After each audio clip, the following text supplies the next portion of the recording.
今回は僕なりの弦の変え方、またその際にしておくべきギターのケアについて話したいと思います。本編の前にまずは挨拶させてください。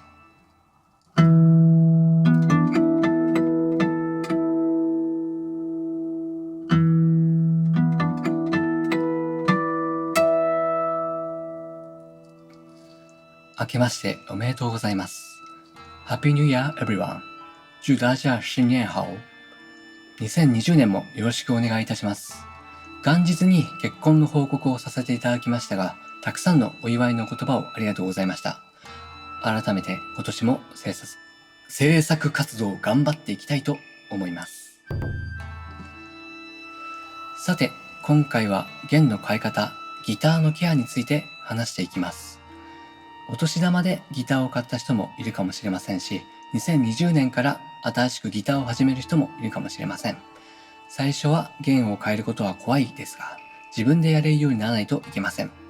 また、すでにギターを弾いている人にも、特にギターのケアについて有用な情報があります。しっかり見ておくことをお勧めします。そして今回の内容は個人差というか、プロの中でも思想の違いがあります。僕はこうやっているというだけで正解があるものでもありません。エレキの弦を貼ったり、切れた弦を結んで弾いたり、オレンジオイルを使ったり、弦にシルバーポリッシュを使って吹いたり、自分なりにね、いろいろ試行錯誤してきて、今のやり方に至っています。では、シグネチャーギター HJ お侍さん2の弦を張り替えていこうと思います。こちらのギターは初心者向けに最大限弾きやすくセッティングされたギターで、どこのお店でも買えるというギターではありません。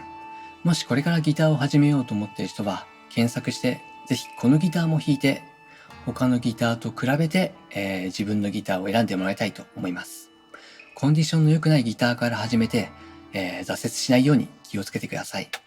ちなみにさっき弾いた春の海、動画説明欄より無料で公開しているので、ハーモニクスの練習にもなると思います。初心者でも問題ないので、ぜひ弾いてみてください。それでは本編へ行きます。弦を変える作業を始めましょう。まず弦を変えるのに最低限必要なものは、新しい弦とペンチ。僕はもうこれだけです。ペグをね、早く回すもの、ここをね、早く回すものがあると便利なんですが、なくても問題ありません。僕も持っているんですが、現在行方不明です。で、弦についてはエリクサーのカスタムライトという弦を使い、ソロギター向けに、太い高音弦を別のバラ売りで買っています。初心者は安い弦でギターを弾いているかもしれませんが、これらはすぐに錆びて寂しい音になるので、一度エリクサーなどのコーティング弦というものを試してみてほしいです。値段は高いですが、それだけの価値があります。また、エクストラライトという最も細い弦のセットはとても弾きやすいので、最初はそちらがおすすめです。では、作業を進めましょう。ポイント1。3本ずつ弦を変える。20秒だけ少し専門的な話をしますが、初心者でもエレアコを買った人には関係があります。インブリッジペーザーというこの下に入っているピックアップを使っていた時に、弦交換の際にブリッジが動いてしまい、中にあるピックアップの素材が削れて音が悪くなってしまったことがありました。そこでこのブリッジが動かないように、半分の弦は張ったまま半分ずつ変えていくようにしています。僕が今使っているギターのピックアップは、HJ523 も HJ お侍さんもインブリッジタイプではありません。メイトンのギターやこのガットギターはインブリッジピーゾタイプです。またギターというものはね、常に張力がかかっている、弦が張っているのが自然なので、突然この力がなくなってしまうというのは良くないんじゃないかなと考えています。で、このナットやブリッジ、これらも動かないに越したことはないので、半分ずつ変えていきます。では、低音の3つの弦をまず緩めていきます。このペグを回すときは逆向きに回さないよう弦を鳴らして音が低くなる方向に回します。こう初心者はこれを逆に回しちゃって、こうやってね、こうやって回ってると、いきなり弦がブチって切れて怪我をすることがあります。気をつけてください。どんどん下げていきます。こうカンカンカンカンカンカンカン。もうまあこんぐらいやっちゃえばいいですかね。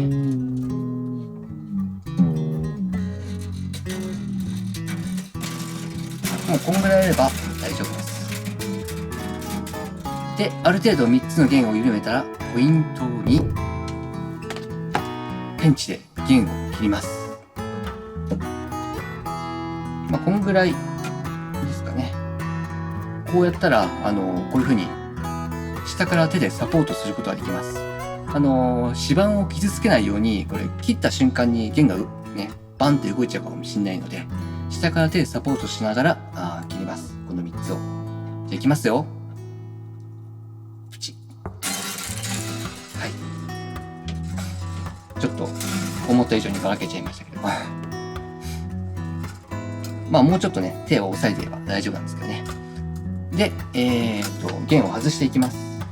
このね、ピンはね、もう、ペンチで取っちゃいます。こうやってね。あんまよく見えない。取りづらい。取りづらい。引っ張りながらやった方がいいのかな。ちょっと見せらんない。取りづらい。ペンチで取るのを諦めて、下から押します。取れない。なんで？取れた。なんか、HJ523 とピンの形はね、結構違うんですよね。よし。じゃあこれも下から押します。ね。ここじゃないわ。こっちだわ。取れた。はい。こんな感じでね。で、この弦を外します。やっと取れました。ちょっとこういうのでね、手で直接やると痛いんで、こういうのでサポートしながら、取りました。で、こっち側も、取っていきます。ここら辺はちょっとね、ほどいていって、こうポンと。一回もうポンって置いておきます。ここら辺にほどいていって、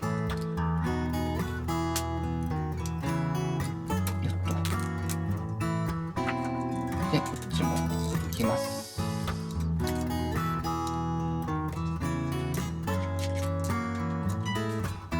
よし。もし、ペンチすらなかったら、ひたすらペグをこう緩めて、弦を抜いていってください。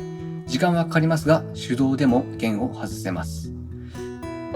あと、ここにね、ドライバーでね、締める場所あるんで、なんかこれ、ペグが緩いなと思ったらちょっと締めてあげてください。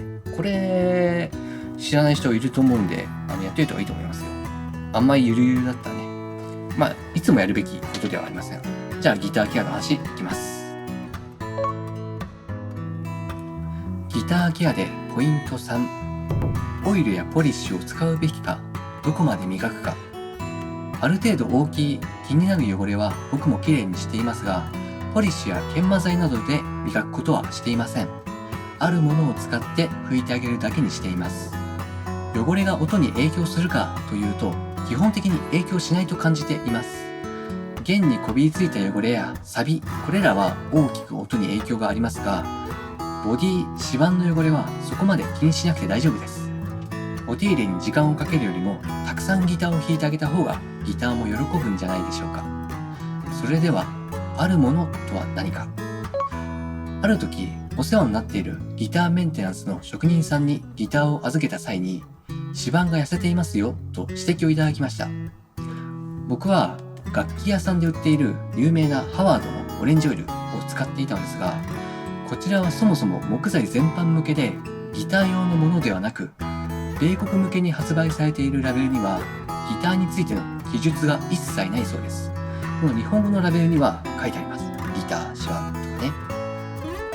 で、このオレンジオイルでケアしているのになぜ指板痩せが起きてしまうのかといろいろ調べてみたんですが、ギターメーカー各社によってメンテナンスの方針が異なり、確たる原因もわかりませんでした。オイルやポリッシュの使い方、種類に正解はないように思われます。しかし、先ほどの職人さんのアドバイスであるものを勧められました。それがこちらです。こちら何かわかるでしょうか？蜜蝋です。蜜蝋っていうのは蜂の巣由来の成分で、これも木材全般に使えるものなんですが、楽器向けに販売されている蜜蝋はほぼありません。蜜蝋をメンテナンスに使っているギタリストも、現時点でほとんどいません。これからもしギター専用の蜜蝋グッズがどんどん出てきたら、僕とその職人さんのせいかもしれませんね。で、この蜜蝋のいいところは、第一に僕が信頼している職人さんのおすすめであること。これが僕にとって大事なんですね。で、第二に、他のギター向けのオイルなどより圧倒的に安いこと。で、第3に安全性が高い。美容品にも使われていて、ビタミン、ミネラルなど栄養豊富だそうです。指板や性については次のメンテナンスしてもらうときに確認してもらいますが、現状この蜜蝋を使っていて感じる問題はありません。こちらは Amazon で700円です。レビューでもギタリストのポジティブなコメントが載っています。もうこれで十分です。全然減りません。普通の楽器屋さんには売っていませんが、東急ハンズなどで売っています。また、爪のメンテナンスに僕はこの白色ワセリンを使っているのですが、これを爪以外にも手全体に広げて塗っています。ギターを弾いていると、指の油、元々の油と、このワセリンも指板についてしまうのですが、これらも指板にとって決して悪いものではありません。むしろ磨きすぎ、洗いすぎに注意しましょう。では、この蜜蝋をどう使っていくのか、使う際の注意点は何か、で、大事な弦はどのように張るのか。長くなってしまったので次回の動画に続きます。で、今回紹介しているものについては動画説明欄に書いておきます。すべて自分でも使っているのでおすすめです。こちらもチェックしてみてください。そして今回のやり方について意見があればぜひコメント欄に書き込んでください。みんなで学んでいきましょう。僕も知りたいです。よろしくお願いいたします。それでは。